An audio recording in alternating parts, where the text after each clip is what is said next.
Welcome to the Organisational Inclusionist. I'm your host, Grace Mosuro. In this podcast series, we'll be delving deep into the pressing issues surrounding equality, diversity, and inclusion in both the workplace and the broader world. My goal is to foster understanding, inspire change, and amplify the voices of those advocating for a more inclusive and equitable society. Throughout this series, I'll be engaging in candid discussions with leaders, experts, activists, and changemakers from various fields. We'll explore the challenges, successes, and evolving landscapes of equality, diversity, and inclusion. From dismantling systematic biases to promoting equal opportunities for all, we'll touch on a broad range of topics. But we won't stop at discussing problems. We'll actively seek out solutions and actionable steps to drive positive change. Our aim is to inspire and empower you, our listeners, to take an active role in making the world a better place for everyone. This is the Organisational Inclusionist. Let's get started. Welcome everyone to this episode of the Organisational Inclusionist. Today I'm joined by Catherine Garrod, who is the author of Conscious Inclusion, her new book. The book is essentially for anyone who's trying to address inequalities in their organisation. And if that is you, then you need to just go and get the book. Get it ASAP.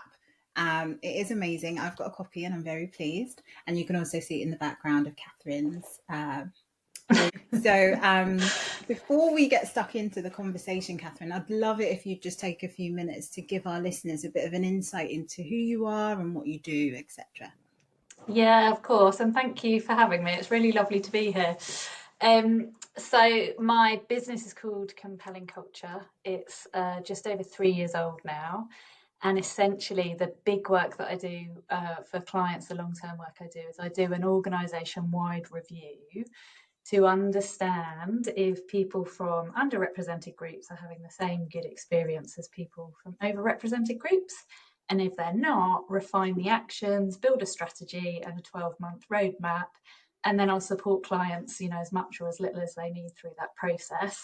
And then they'll run that diagnostic again in 12 or 18 months. They've got a bit of confidence that their efforts are being put in the right places. And then the other thing I do loads of is keynote speaking for big organisation events or slightly smaller, more intimate leadership masterclasses. And that's aimed at giving people the really sort of practical, everyday ways that they can think about inclusion in their work. So that's mostly what I do. Amazing, thank you. Could you tell our listeners a little bit about your book? Yeah, sure. So I wrote that in, what was it now, 2022. My business at that time was about 18 months old. I'd been working in this space for a bit longer than that. But what I was really sure about by that point was that every organisation I'd worked with or, clients that I've been working with kind of struggled with the same challenges. And there was always lots of really brilliant people that cared about this stuff, actually quite often working really, really hard, but their efforts weren't necessarily meeting their ambitions because they didn't have the kind of the support and the guidance and the framework to put their energy in the right places. So me wanting to kind of support all of those brilliant people, wanted the book to be something you could pick up, find a chapter that was related to something you were working on now, or refer back to it later, or read the whole thing front to back, but just be this really practical guide that could equip and empower people, whether you were, really at the start of your career in the HR team, or you sat in the boardroom, or you were leading a resource group, or you were a senior manager of a whole department, or you just really cared about this stuff. I wanted the book to be something that would really kind of energize people to have a bit of confidence about what are the right things to do and when to do them, and how can you connect it to the work that you're already doing. Amazing. And how long did it take you to write the book? Oh, this always makes me cringe a little bit because people laugh. So I wrote the first draft in 5 weeks. And yeah, it was intense. I did nothing else for those 5 weeks, and I'm talking 7 days a week writing. Wow. I don't know if I'd recommend that, but I felt that it was in me and I needed to get it out, and I couldn't have done that if I was trying to also do all of the other things that I do in life, like switch between I just couldn't. So I was like, I'm going to take August off. You know, most of my clients take holidays in August. I'm going to take August off and I'm going to do it. Meant I didn't have a holiday that summer, so I was a bit tired, but hey. And then I sent out the draft. Actually, over 20 people volunteered to read different chapters for me. Amazing. Most of them read the whole thing. I was so blown away by people's generosity. And just really helped me with the structure, and you need to say a bit more about that or explain that a bit further. I really like that example, but I'm not sure about that one. Or and then I got all of that feedback back, which was really overwhelming because it was 20 people's feedback on nearly 50,000 words, right? So I had to pull all of that together, but I spent 3 weeks editing it in the October that year. And then I handed in the final manuscript on Halloween. I always remember it because it was Halloween. So yeah, it was in total 8 weeks of the writing. But what I didn't know, I'd never written a book before, is you also need to get involved in designing the front cover, the text layout, the font, the styling, the graphics needed to be designed, the back cover copy needed to be written. So actually the whole process ran from probably about May to the following April, when it then published. So it published April 23. That's amazing. So from your experience then, have you got any recommendations for any budding authors that are listening? Like, what would you recommend they do or don't do from your process? Do you know what? The bit that kept me on track, which I would 100% recommend, is really think about your reader. Like, what is the impact you want to have for your reader? And be really clear about that before you start writing. Because if your brain's anything like mine, you can kind of get carried away and go off on a story or go off on a bit of a tangent. You think, oh my goodness, this chapter's really long. And actually having that really clear picture about who you're writing it for, what's the impact you want to have for that person, how do you want them to feel when they're reading your book, really helps you to go, actually, I need to keep that bit. And that bit I probably need to, I need to find another way of packaging up that bit of writing that I did. So I set up another document, which I think they call the graveyard in writing. So I didn't delete anything because deleting felt, if I'd just spent 2-3 hours writing a chapter, to then just go, no, and delete it felt brutal. So I would just cut it and put it into this other document. And I've never actually looked at that document ever again. But it gave me permission to just keep moving forward and not get too hung up about, taking text out that I'd spent a lot of time writing. That's brilliant. So it's literally like taking out your text and killing it. So you've buried it in the graveyard. Yeah. That's amazing. Yeah. But I like the symbolism of that. So that sounds brilliant. Anything else that you'd say absolutely do as part of your process or absolutely do not do? So the absolutely for me, I talk about conscious inclusion, right? So that the fact that I went out to 20 people and asked them to give feedback on my work felt extremely vulnerable. I'm somebody that's quite confident in my work. I know I don't have all the answers and I know I get it wrong sometimes and I know I'm not perfect, but I have a level of confidence, right, that I'm here to get it right. There's a great Brené Brown quote, which I put in the book. I'm here to get it right, not be right. So I have this level of confidence about my approach and what I'm doing. But somehow handing the book out to people and going, felt really vulnerable. It really shook me, which I wasn't expecting. But coming back to, I'd actually still recommend that you do that. 20 different people giving me their perspectives on what I'd written and how I'd written it and how that was coming across to them was so valuable, because what I did, and I kind of talk about this as an approach in the book, is I went to people who didn't know my work so well. So one of my neighbours did it. One of my oldest friends did it. I had people that I'd worked with in my corporate career had done it. I had people who'd subscribed to my newsletter who I'd never met before did it. Wow. And then I also mapped out, I was like, how many men and how many women? What's the mix of ethnicities? What's the mix of organisations, industries and sectors? Have I got a mix of sexual orientation, etc.? I'm writing a book about inclusion, right? I'm writing a book about people's experience and culture. Have I got enough? Have I got a broad enough circle to get really challenged on what I've done to see if it resonates and it works for people from a really practical, I work in this type of organisation point of view? And also, I've had these lived experiences point of view that I just haven't had, right? I'm one person. Yeah. So that for me, when I got all that feedback back, like I said, it was overwhelming. One person had taken my book to the printers and it was kind of A4, big chunk, Wow. and they'd red penned it for me. Amazing human being did that for me, and everybody else had emailed. So I scribed everybody else's feedback onto that printout. And then I just had to take it like one chapter at a time. And what the first person said, it was originally written in 5 parts.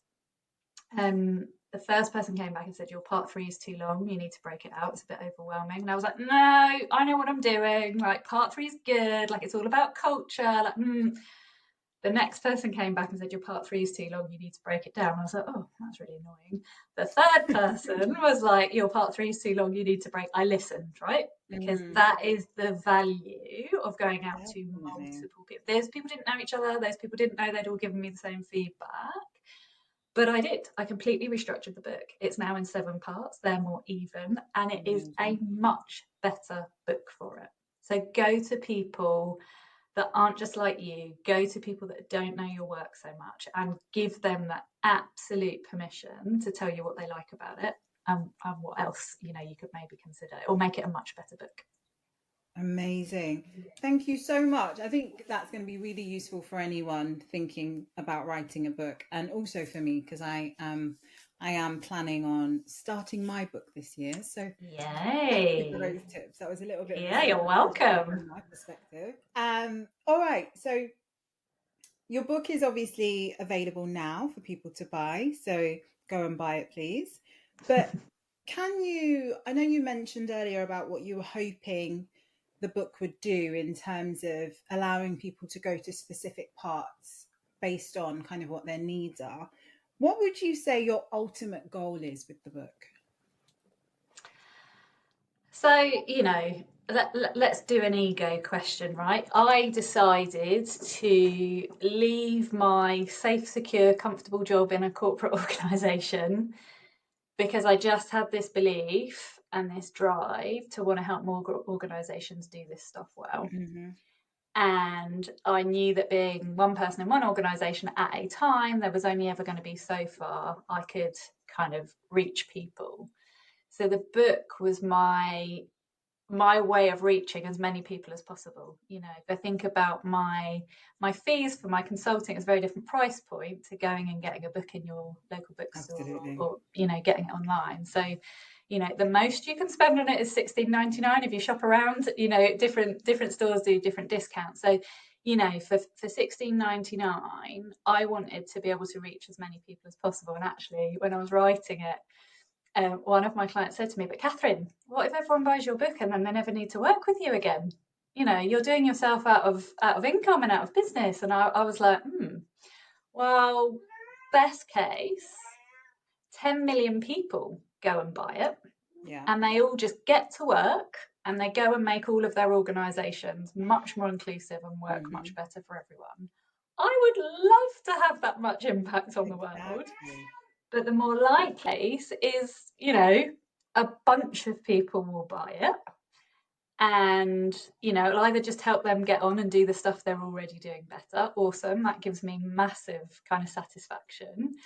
And then a bunch of those people will go, she knows what she's talking about. I'll give her a call. Yeah. So kind of, whether it went massive or whether it was small, for me, it was always about the intent was being in service of trying to make the work people were already doing just work better and speed up their success. I love that. And just imagine, though, that 10 million people do buy it. And then even if, half of those people coming to you for work would be crazy, as in, could we manage that number? But no. that in itself is amazing. So I'm manifesting that type Thank you. There was definitely like a steep rise last year after it published. So it's meeting that ambition, which is awesome. Yeah. Excellent. So how would you define, if we think about from an organizational context, we talk about inequalities a lot and what we mean by that. And I think, sometimes people kind of debate, everyone has equal access here and it's really easy to come and work here. But from your perspective, what do you mean when you refer to inequalities in an organisational context? So I think there's two things for me, and quite early on in the book I talk about the difference between equality and equity. So equality to me is you treat everyone in exactly the same way. So, and that can get mixed up with fairness, and it's actually a bit flawed because it's one size fits all. So there's a really lovely visual in the book that was recreated from somebody else that had created it, and I credit them in the book. But it's 4 people have been given identical bicycles. The first one is quite small, the second one is average height, the third one is really tall, and the fourth one has mobility challenges in their legs, so they're sitting in a wheelchair. So they've all been given exactly the same bike. They've all been treated exactly the same, but the small person's struggling. The average height person's okay. The tall person's really uncomfortable. Their hands and their knees are too close together and their chin's up by their knees. They look really uncomfortable. And the fourth person isn't able to use the bicycle at all. So it doesn't really work. What you want to get to is you give people what they need to create the same experience. So in this scenario, you give people the bike that they need. The small person gets a small bike, the average person gets the average one, the tall person gets a larger bike, and the person in a wheelchair gets a bike that can be powered with their hands instead of their feet. So you're still ultimately giving people a bike, you're just giving what they need. So, and just to say a bit more about that in an organisational context, and across society actually, most of the people in our history in the positions of power have been typically upper class, heterosexual, white, able-bodied, neurotypical, and actually men, right? And they have designed the world on what makes sense to them, you know, how things work in their everyday experiences, because that's what we all do.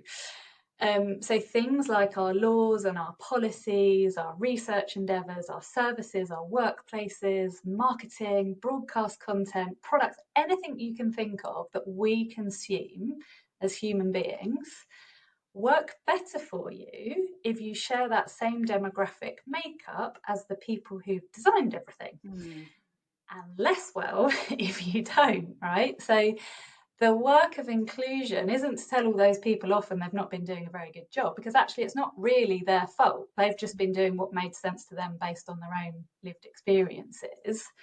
But what we do have to do is bust this myth of meritocracy, right? That attributes success purely to hard work. Now, don't get me wrong, those people in power might have achieved truly brilliant things, and we should continue to acknowledge that. But what we have to also acknowledge is the world's been a bit rigged in their favour. So the work of inclusion, if you think about those bicycles again, is to look at the research or the marketing or whatever it is that people do in their everyday work and go, have we built it one size fits all? Or have we considered how this works well for everyone? And there might just be some tweaks and adjustments that need to be made. Absolutely. So for, you mentioned that, irrespective of fault, there are systems that are to a certain extent rigged in certain people's favour. So I've had, some recent debates on LinkedIn with people that challenge the premise of equity, and that means taking from one group to give to another group. What are your thoughts on that? I think it's a big conversation, right? The other thing that comes up is privilege and who has privilege and who doesn't. And me personally, those debates online, I'm like, are people receptive to learning? Are they genuinely curious? And if they are, I'll engage. And if they're not, I don't. Because actually, this work can be kind of exhausting if you get pulled into everything. I think most often when people are speaking up about inclusion in a way that is perhaps different to your own kind of understanding or thoughts about inclusion, it sometimes can be that they just think, oh, this has got a risk of leaving me out and I'm getting left behind and it's not about me and hang on a minute and da-da-da. So actually what I recommend people do if that's going on inside an organisation, if you've got people really resisting inclusion, listen. Like, what is it that they're worried about? Find out about those fears, because it might just be that there's a tweak that's needed to be made to your messaging to Absolutely. make sure that inclusion really is about everyone and creating that same opportunity and experience for everybody. Because what I've always found is the universal thing people want is to be valued, heard, and involved. And actually, a really big driver for inclusion and kind of pulling more people together on the same page is it's about fairness. You know, if we all work in this organisation, or we all do the same kind of job, or we all are accessing policies or services or whatever, we need to make sure that they work well for everybody and they provide for everybody. So it's absolutely not about taking away from one group, it's about making sure all groups are having the same good access or opportunity or outcome. Absolutely. I recently delivered a workshop for an organization, and it was about belonging in the business. And they were essentially, we were trying to create a space where everyone felt comfortable kind of sharing their views, irrespective of how, wild or contentious those views might have been.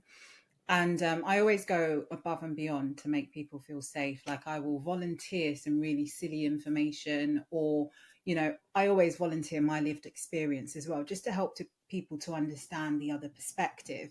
But I do remember one person in the room, a white male, being quite vocal about his view that actually, no, it's really easy to everyone is able to have the same access to get here. When I joined, they didn't ask me what my race was and things like that. And you could see a couple of people from minority backgrounds kind of shrink into their seats with discomfort.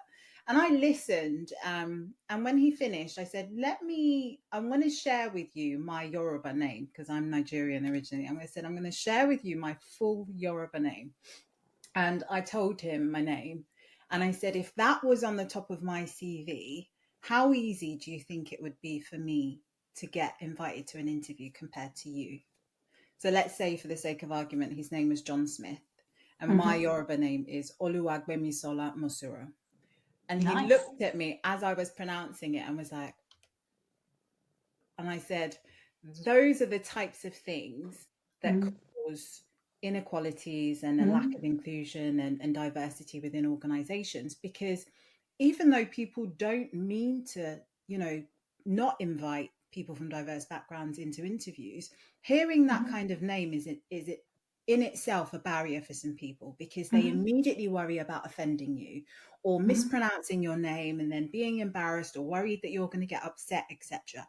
And that in itself, it's crazy how much of an impact that can have on a recruiting manager's decision as to whether or not they're going to invite that person to an interview, irrespective of how great that CV is.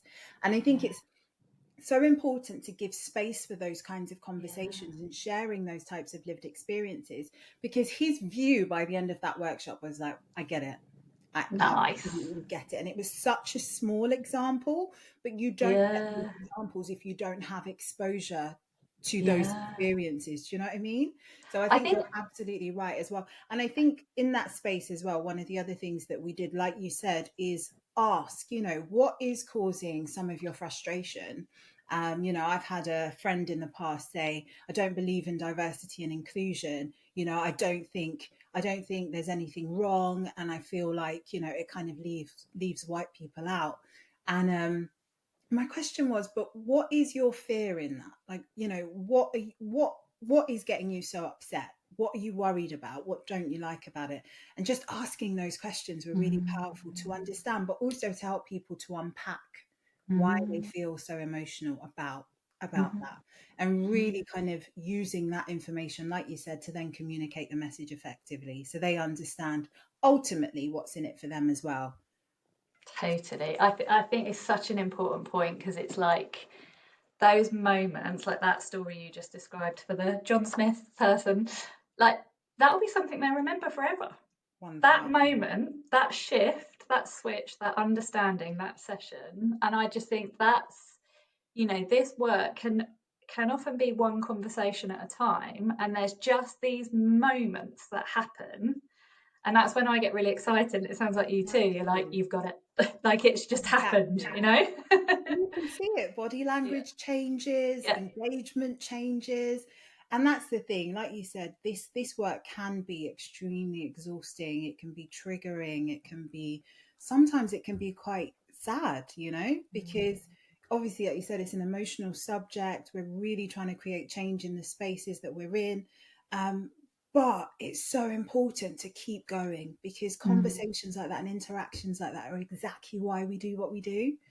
Yeah. Make sure you've got your people or your resources or your zones or your spaces to go and recharge though. You know, like I do, I'm like, if I'm faced, you know, and I'm live and I'm switched on, like I'll have the conversation and I'll hold space. But sometimes, you know, I was at a funeral last year and I was like, do you know what? I don't always have to be on duty. I can't always be on duty. And I honour that to myself, right? Because I give and I graft and I'm passionate and I care. But it can't be 24/7. Otherwise that impacts my well-being. So yeah, go for it, but also make sure you recharge would be my... Definitely. Such a good bit of advice. Thank you, Catherine. So you gave an example earlier about the illustration that's in your book, and I've only recently seen that illustration actually, and I love it. Like, it's just another great way of illustrating that. But for anyone that now gets it, you know, gets what we mean by inequality and you know, inequity, how do we then go on to bridge the gap between our new understanding of inequality and then taking tangible steps to create equity in organizations? Yeah. So this is the basis of the work, right? And this is very deliberately why my book was called Conscious Inclusion. So my message is focus on inclusion first and think about how you lead yourself and others.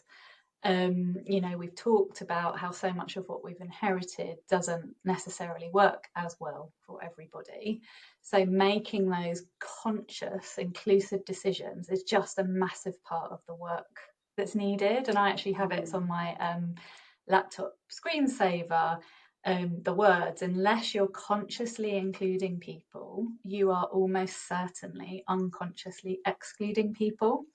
So you're probably aware of this, but over 90% of our decisions that our brain makes are on our behalf and they're automatic. And it's based on our own previous experiences. So it's yes or no, buy it, don't buy it, watch another episode, go to bed. All the time, it's making all of these decisions.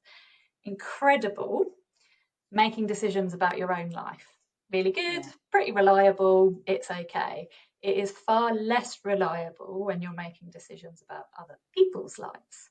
So the work of conscious inclusion is to get your brain into that 5 or 10% thinking that knows it doesn't know everything, that knows it hasn't had every lived experience, that knows it needs to go and get some research and some feedback before you're then making decisions about other people. So whatever the work that you do, whatever team, you know, that people might be in, or organizations or community groups that they're part of, you need to involve a deliberately diverse mix of people in research, in design, and in testing. And if everybody did that in every job, in every kind of setup, in every volunteer community group across, like, we'd change the world overnight. Like, deliberately involve a diverse mix of people in research, design, and testing. And, you know, I kind of said this already, but, you know, I am constantly learning. I have accepted, you know, I will definitely never know everything. Things will continue to change, and so they should. That's what makes the world kind of exciting. But that exercise I did with the book, I did with loads of work. I deliberately seek out alternative perspectives. I go to people that I know are going to challenge my thinking. I go to people that I know less about my work. I will have different career experiences, whatever that might be. And I ask, you know, what's working, what's missing? So, you know, I used to kind of develop my work to 95, 98% and be like, yeah, this is really good. Like, I feel really strongly about this. I've done some good research. I'm ready to go. I'm going to go and ask some people for some feedback. And in my corporate career, I am a white woman. I worked in HR. I was surrounded by lots of other white women, not exclusively, but there was more people like me than not. And I realised I'd fallen into a bit of a trap of going, oh, what do you think? What do you think? What do you think about my work? And they would give me really good feedback. They were smart, intelligent people that I respected. They gave credible feedback. But as soon as I recognised I was going to the same go-to people every time, I started deliberately going to people in different teams, different departments, that knew me less well, employee resource groups, etc., people outside the organisation. I started only developing my work to about 60%. Going, look, here's what I'm trying to solve, or here's what I'm trying to achieve. This is the reason I'm doing it. These are my thoughts so far. Are you up for giving me some input? Because I really want to make sure, I've thought about this from multiple perspectives. And I'd kind of give people a red pen and I'd print it out and, encourage them to write all over it. And then I'd develop the work maybe to 80%. And then I'd put it out there and kind of create the autonomy that people could put their own stamp on the final 20%, because what worked in team A wasn't necessarily going to work in team B or team C, or so kind of leaving room for people to put their own stamp on it because they know their team or their department or their work or their whatever actually set people up much more for success than me at the beginning going, I've got all the answers, I've got the expert. So it's kind of letting go of the, if you're like me, letting go of the control freak in you a bit, and really actively inviting people to participate in your thinking. No, again, that's brilliant advice. I think I always, we do talk a lot about if we want to create a change, it's really important to not go to the same people, but also if traditionally, our network looks a lot like us. Obviously, things are changing now. But having that awareness and then using that, if you're trying to create inclusive spaces or inclusive change, being aware of that and making sure that you go above and beyond to go outside of your network if you need to just get that diverse thinking is so important. So thank you, Catherine. The other bit I'd just add to that is it's just more fun usually and more interesting to build with people, not for people. So don't sit on your own in isolation and try and solve these big things on your own. That can be quite terrifying and quite overwhelming, particularly in this work. But you build these relationships and these connections with people, you just learn a bunch more stuff and it's just more interesting. And then you're more confident when you do go live with something, that you've been really thoughtful about the approach. Definitely. And that you've already won some people over because they were part of the design. True. Okay, brilliant. So we talked earlier about what things can do to address inequality or inequity in their organizations. And you spoke to, just thinking inclusively in everything that you do and having that inclusive lens on. Do you have any examples of successful initiatives that you've witnessed or strategies that have been used to think inclusively in organizations? Yes, I do. So I'm going to talk about inclusion first, and then I'll talk about diversity second. So when it comes to inclusion, lots of organisations will do things like an engagement survey, maybe once a year, maybe more often, maybe less often. And we saw this massive rise actually in 2020 of those organisations adding in lots of diversity and inclusion questions, but mostly they were seeking a perception rating. So things like this organisation cares about diversity and inclusion, and just wasn't helping. So what I've seen that works really, really well is look at the questions. You've probably already got some in there. They usually start with I. Look at the questions that are seeking to understand people's personal experiences. And if you think about inclusion, I mentioned it earlier, being this sense of being valued, heard, and involved, look for the questions that might talk about things like autonomy or, it's safe to speak up, or those kinds of things that start with an I. And then look at the scores by different demographic groups. Because what I've seen so often is people will get their results back. The scores for the questions might be 85 or 88, and they think, great, we'll look at the comments, we might make a few tweaks, but actually not too much to worry about. But when you look at those I questions that I mentioned and you break those out, usually what you find, I've yet to be proven wrong on this one, is that the biggest group, the dominant group, are scoring much higher than the smaller groups. So let's take ethnicity. If your population is majority white, your white population are typically scoring much higher than your black population, your South Asian population, your mixed race population, etc., etc., etc. So they might be scoring 88, and then your other populations might be scoring 62, 65, etc. So when you can see that you've got 20-point variations in scores sometimes, you know that you've got to focus on the everyday experience and the inclusive culture of everybody feeling valued, heard and involved before you can really get to pushing hard on the diversity bit. Because I think what I see when organisations push really hard on the diversity bit, if they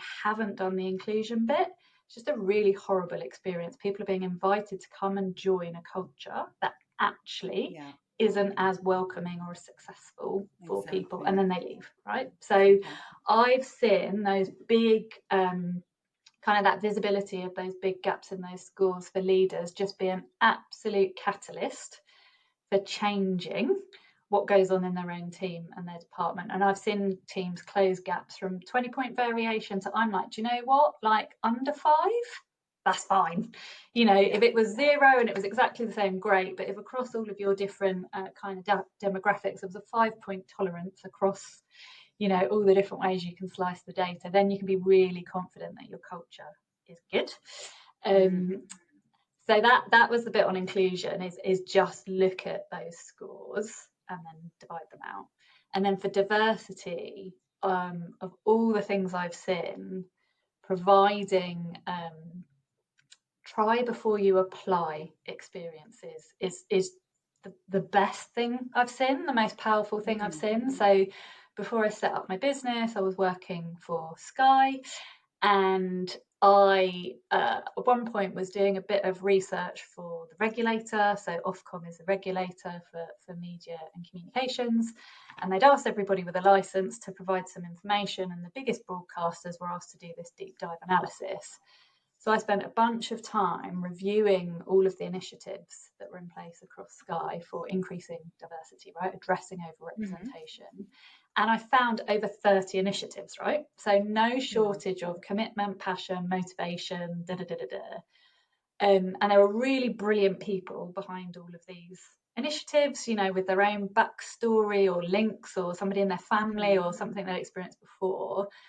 But some of them were only offering like a few weeks work experience, or they weren't they weren't translating into full-time employment at the end of that experience. So actually what that meant for an organisation like Sky, which in the UK was 24,000 people when I was there, those small initiatives just weren't translating into more inclusive and diverse teams, right? So they were creating great opportunities for people, definitely acknowledge that, but it wasn't translating into more diverse and inclusive teams.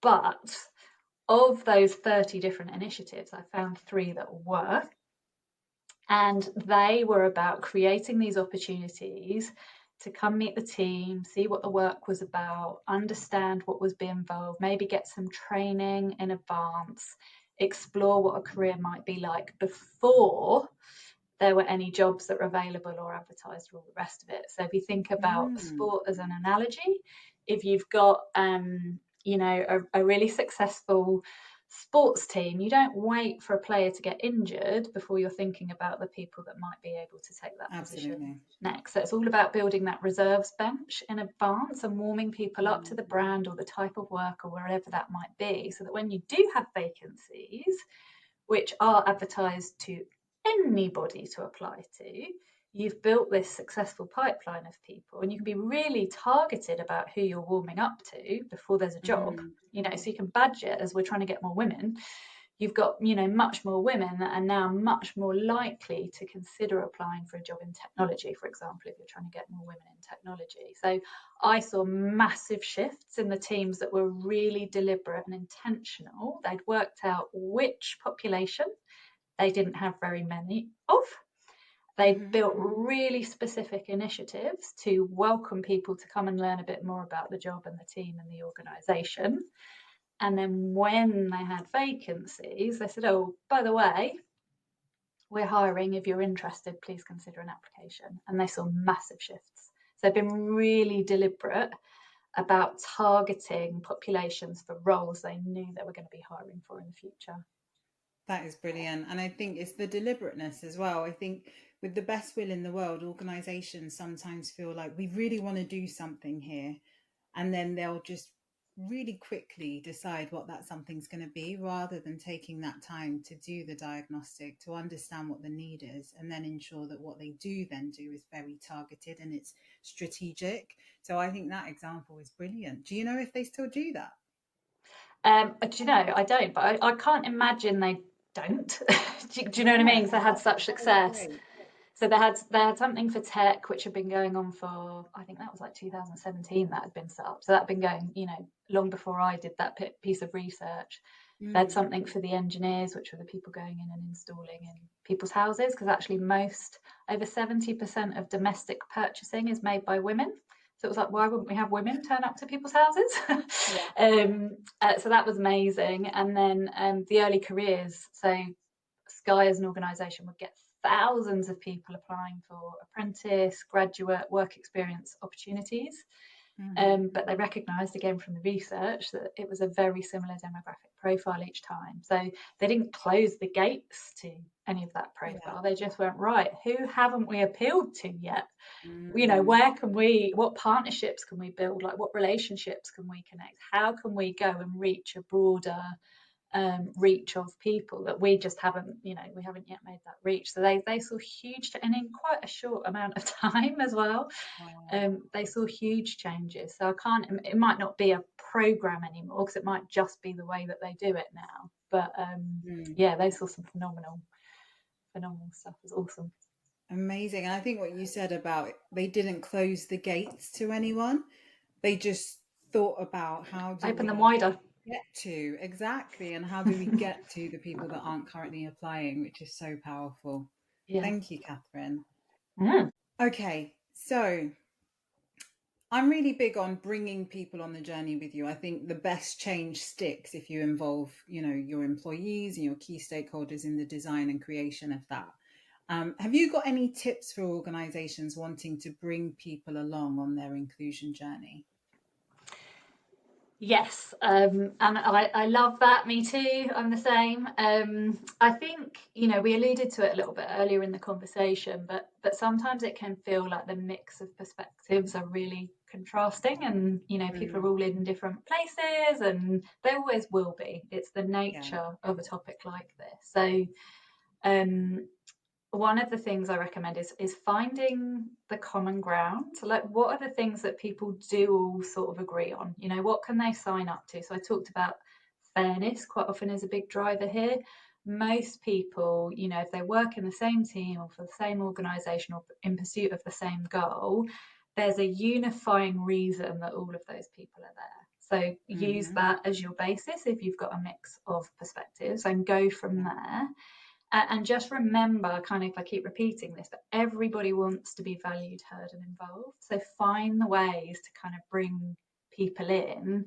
And actually it links to my next point that I would make, is it's about, if you can connect it to people's work, it makes it much easier for them. Definitely. So if you're good at research, who's involved in the research?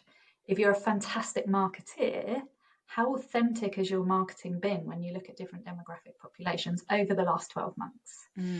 If you are involved in delivering leadership development, who gets developed? If you are looking to create more innovation in the organisation, or new business development, or new revenue sources, whatever that might be, who gets involved in the ideas generation?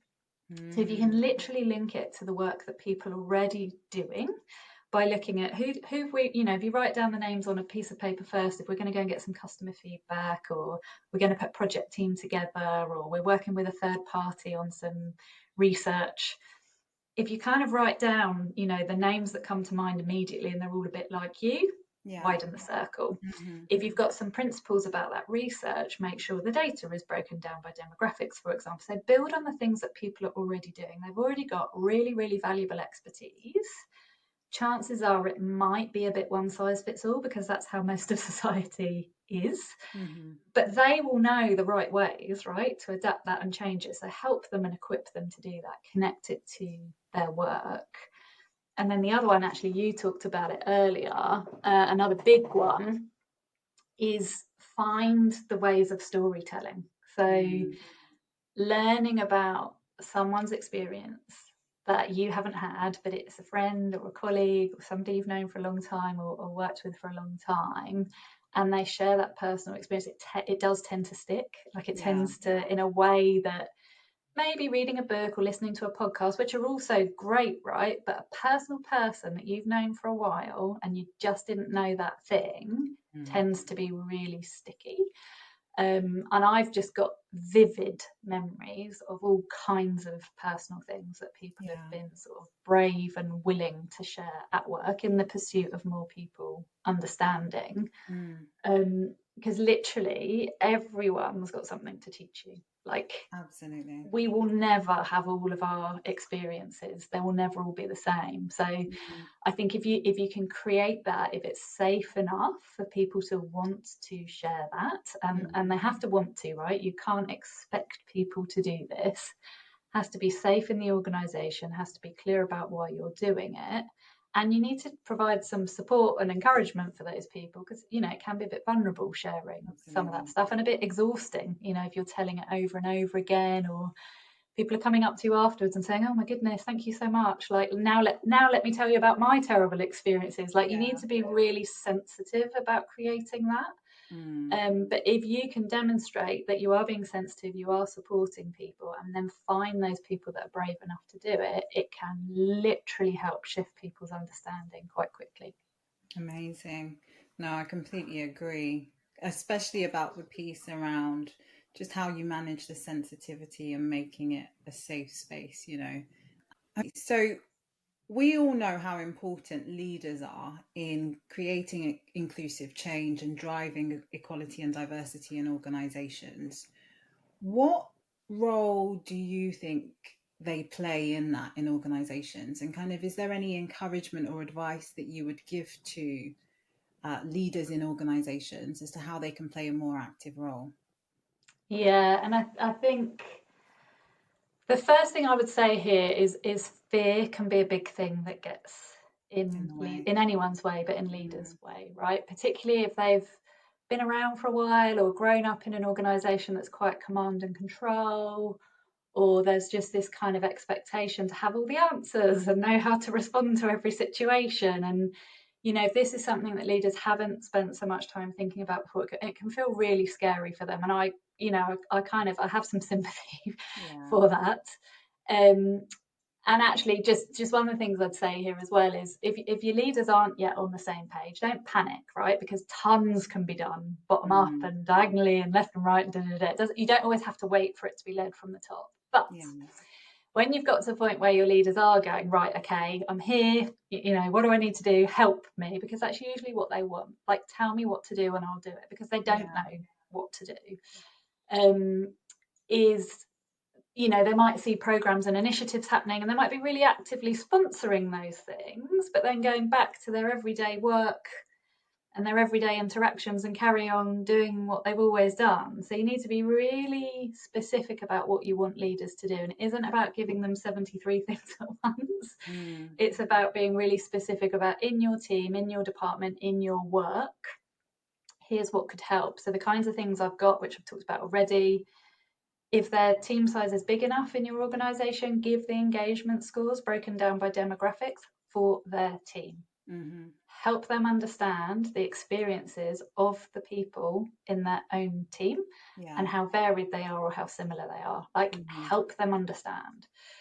The next one is diversity data for their team, and this is around applications for jobs, shortlisting, who gets invited for interview, who gets internal promotions, but also who's leaving and what rate they're leaving at. And if you can blend all of that data together and go, here's what's happening in your team and your sphere of influence, that's when you get the big aha moments, because it's like, oh, okay, so we're doing a really good job of bringing people in, but they're not staying. Or, you know, when we look at promotions, we can see there's an overrepresentation with one demographic and not with another one. It just creates so much more clarity about what might need to happen on a day-to-day. So that's the kind of the leadership, the people in my team stuff. Yeah. And then for whatever their area of expertise is, it comes back to linking it to their work again. Again, it's that data. So if somebody is leading on customer service, look at the retention or the NPS data by demographic. If somebody is leading the supply chain, reviewing the number of suppliers that are owned or led by women or people from underrepresented groups. Like, what does the supply chain look like? How are you collaborating with and working with the people in your supply chain to create a more inclusive supply chain? Business development, if you're looking at kind of research or insight with third parties, get them to present that information back to you in a way that is breaking any data down by demographics. Quite often people use segments, and they might be looking at lifestyle changes. So it might be, early 20s or young family or approaching retirement, whatever. Those segments are fine, but overlay diversity demographics in those segments. So you've got single parent families, same sex couple families, etc., etc. And they get the last example, if you work in PR, have a look at who gets put up on a stage in a year, who gets published, who's getting showcased as the experts in your organisation, who's going and influencing kind of decision makers and stakeholders. So whatever the area of expertise is for the leader, literally help them go, in your work, here's how to think about that with a diversity and inclusion lens.